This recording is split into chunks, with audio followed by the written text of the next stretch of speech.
पिछले लेक्चर में हमने क्या देखा, टेंशन मेंबर का डिजाइन स्टेप्स। इस लेक्चर में हम उसी पे बेस्ड एक न्यूमेरिकल करते हैं। इस क्वेश्चन में आपको क्या करना है, टेंशन मेंबर का डिजाइन करना है। इसमें जो डाटा दिया गया है वो क्या दिया गया है, आपका tension member 0.9 metre long is resist to a service dead load of 20 kilo newton and service live load of 60 kilo newton. Design और रेक्टेंगुलर बार, यानी सेक्शन कैसा लेना है आपको, रेक्टेंगुलर बार लेना है। Of standard structural steel of Fe410, assume that member is connected by one line of 16 mm diameter bolts of grade 4.6। काम है आपका गिवन डाटा लिखना। तो गिवन डाटा में क्या दिया हुआ है आपको, लेंथ दिया हुआ है L is equal to 0.95 metre. इसको आप mm में चेंज कर लीजिए तो क्या हो जाएगा आपका 950 mm। इसके बाद आपको दिया हुआ है सर्विस डेड लोड दिया हुआ है 20 किलो न्यूटन और सर्विस लाइव लोड दिया हुआ है 60 किलो न्यूटन। इसके बाद आपको जो डिज़ाइन करना है वो रेक्टेंगुलर बार डिज़ाइन करना है और स्टील का जो ग्रेड दिया हुआ है वो दिया हुआ है Fe410। इसका क्या मतलब होता है कि अगर आपका ग्रेड दिया हुआ है, इसका मतलब है अल्टीमेट स्ट्रेंथ जो होगा स्टील का वो हो जाएगा 410 न्यूटन पर mm का स्क्वायर। इसके बाद आपको जो बोल्ट का डायमीटर दिया हुआ है वो दिया हुआ है 16 mm और ग्रेड दिया हुआ है आपका 4.6।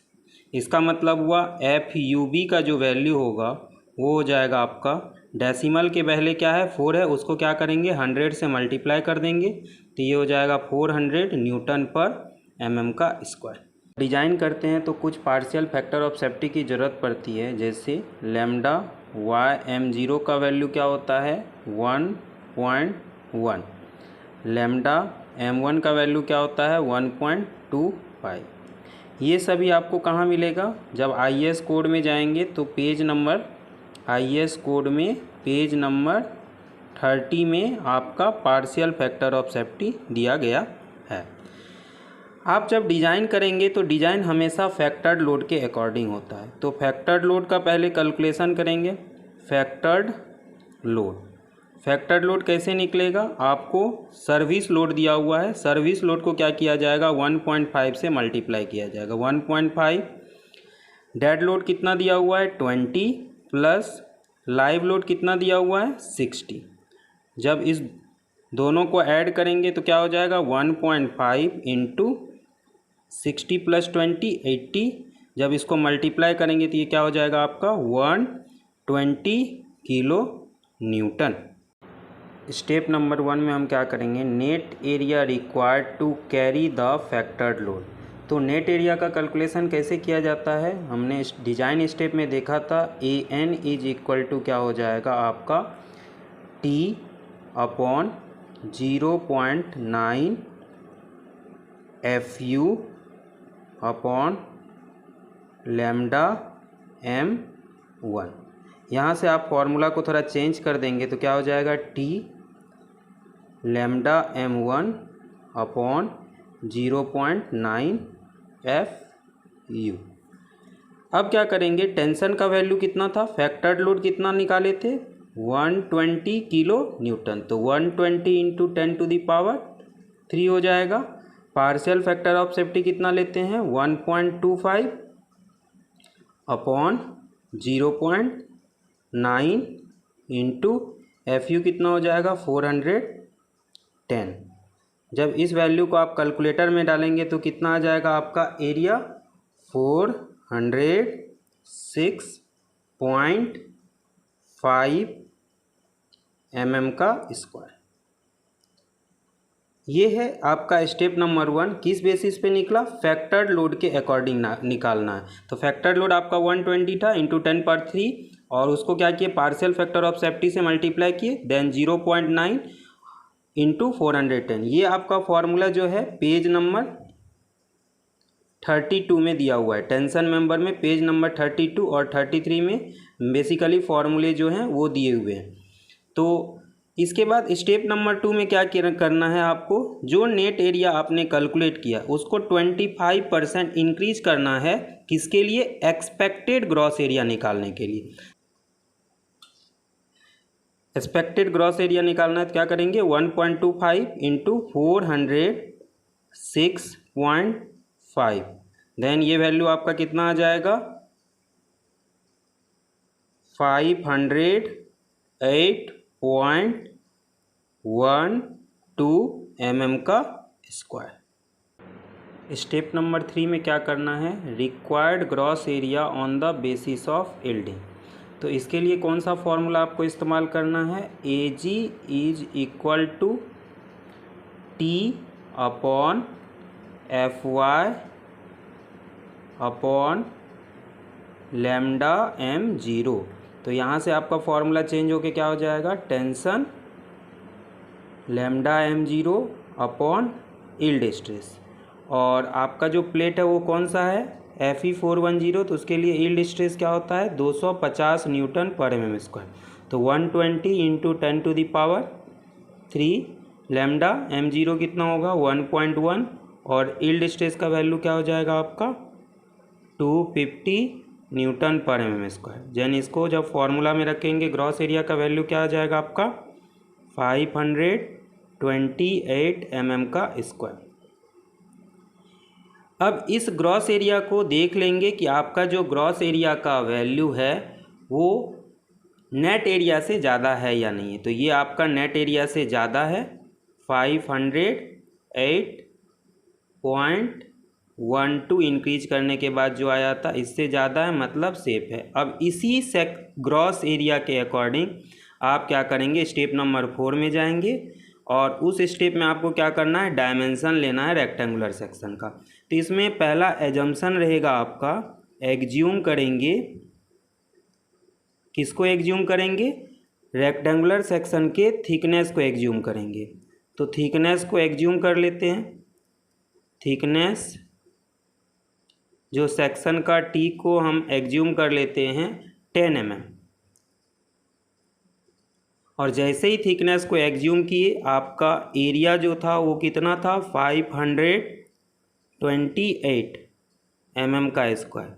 तो एरिया क्या होता है रेक्टेंगुलर सेक्शन के लिए, विड्थ इंटू थिकनेस हो जाएगा, तो 528, और यहाँ से विड्थ क्या हो जाएगा, यानी B इज इक्वल टू 528/10। तो ये हो जाएगा आपका 52.8।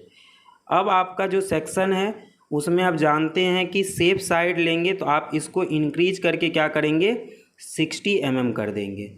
कम नहीं कर सकते हैं, ज़्यादा कर सकते हैं। तो आपका जो प्रोवाइडेड क्या हो जाएगा, आप क्या प्रोवाइड कर रहे हैं, provide width is equal to 60 mm और थिकनेस कितना ले रहे हैं, 10 mm ले रहे हैं। विड्थ कितना आया, 60 mm आया। ये 30, 35, 45 ये सभी क्या हैं आपका एंड डिस्टेंस, एज डिस्टेंस है। पिच क्या है, ये आपका 45 जो है वो आपका पिच लेंथ है। तो पिच जो मिनिमम आप लोगों को बताया था कि कितना होना चाहिए आपका, 2.5 टाइम्स इंटू जो डायमीटर होते हैं बोल्ट के उसका 2.5 टाइम्स मिनिमम रहता है। तो 2.5 और डायमीटर बोल्ट का कितना दिया हुआ था, 16 mm। तो आप जब इसको सॉल्व करेंगे तो ये आपका आएगा 40 mm और उससे ज़्यादा प्रोवाइड किया गया। तो ये जो है आपका पिच और एज डिस्टेंस एंड डिस्टेंस दिया हुआ है। क्वेश्चन में आपको जो बोल्ट दिया हुआ था वो क्या बोला था कि बोल्ट को एक ही लाइन में अरेंज करना। नंबर अभी हम इसमें आपको नंबर दिख रहा है, नंबर भी हम कैलकुलेट करेंगे। हमने क्या किया, बोल्ट को रैंडमली लिया और उसको एक लाइन में अरेंज कर दिया। आपका जो सेक्शन फेल हो सकता है वहाँ यहाँ से फेल हो सकता है। तो हम क्या करते हैं, यहाँ पे फिर से नेट एरिया प्रोवाइड निकाल लेते हैं। नेट एरिया प्रोवाइडेड तो कैसे निकलेगा, आपका जो विड्थ है उसमें से आप क्या करेंगे, एक ही बोल्ट आ रहे हैं तो 1 इंटू बोल्ट का जो होल का डायमीटर रहेगा उसको क्या करेंगे, थिकनेस से मल्टीप्लाई करेंगे। तो विड्थ कितना है आपका सेक्शन का 60 और बोल्ट का होल का डायमीटर कितना हो जाएगा 16 प्लस 2 mm क्या रहते हैं क्लियरेंस रहते हैं। तो ये आपका क्या हो जाएगा 10 से मल्टीप्लाई करेंगे तो ये वाला जो वैल्यू आएगा वो आएगा आपका 420 mm का स्क्वायर।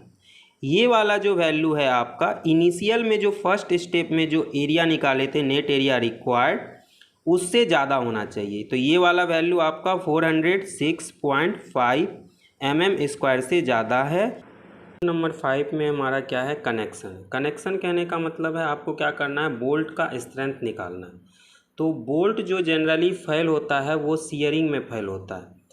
यहाँ पे आपका जो टारगेट है वो है टेंशन मेंबर का डिज़ाइन करना। तो यहाँ पे आप क्या करेंगे सीयर से आप काम चलाएंगे। तो हम क्या करेंगे सीयरिंग स्ट्रेंथ बोल्ट का निकालेंगे। Shearing strength of bolt. तो बोल्ट का सीयरिंग स्ट्रेंथ क्या होता है तो आपका हो जाएगा ANB net area of bolt, single bolt का नेट एरिया। उसके बाद आप क्या लेंगे FUB लेंगे upon lambda MB। Net area कैसे निकलता है तो नेट एरिया निकालने के लिए हम क्या करते हैं 0.78 टाइम्स लेते हैं इंटू π/4 इंटू D का स्क्वायर यानी 16 आपका बोल्ट का डायमीटर दिया हुआ है तो 16 का स्क्वायर इंटू FUB कितना हो जाएगा बोल्ट का 400 अपॉन YMB कितना हो जाएगा partial factor of safety bolt का 1.25। तो यहाँ से जब आप कैलकुलेट करेंगे तो आपका अप्रॉक्सीमेटली 29 किलो न्यूटन आएगा। इसके बाद जो हमारा काम है वो क्या निकालना है नंबर ऑफ बोल्ट की रिक्वायरमेंट कितनी है। तो नंबर ऑफ बोल्ट जो है वो कैसे निकलेगा आपका फैक्टर्ड लोड कितना दिया हुआ है 120 किलो न्यूटन। इसको आप क्या करेंगे 29 किलो न्यूटन से डिवाइड करेंगे और ये वैल्यू आपका आएगा 4.14। और मैंने बताया है जब भी डिज़ाइन किया जाता है आप कम नहीं करेंगे, कम करेंगे तो फेल होने का चांस रहेगा। तो आप नंबर को क्या करेंगे 5 करेंगे।